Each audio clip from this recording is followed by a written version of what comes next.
โทรศัพท์มันพังชาร์จยังไงก็ชาร์จไม่ติดยังไงก็ไม่เข้า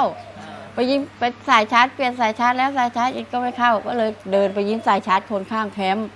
บอกพ่อหนูขอยิ้มสายชาร์จหน่อยเถอะก็กลับไปชาร์จโทรศัพท์เข้าติดไม่งั้นเต้ยก็ติดต่อแม่ไม่ได้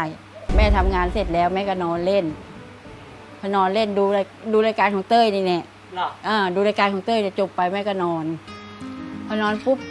เต้ยก็โทรไปหาแม่แม่ก็ตกใจพอเต้ยโทรไปหาแม่บอกเต้ยพอแม่รับโทรศัพท์เต้ยบอกเต้ยนะแม่ก็ตกใจแป๊บเลยว่าต้องไปพุกกี้ตามหาแม่ต้องส่งไปหาเต้ยแน่นอนวันนี้วันนั้นติดต่อได้เลย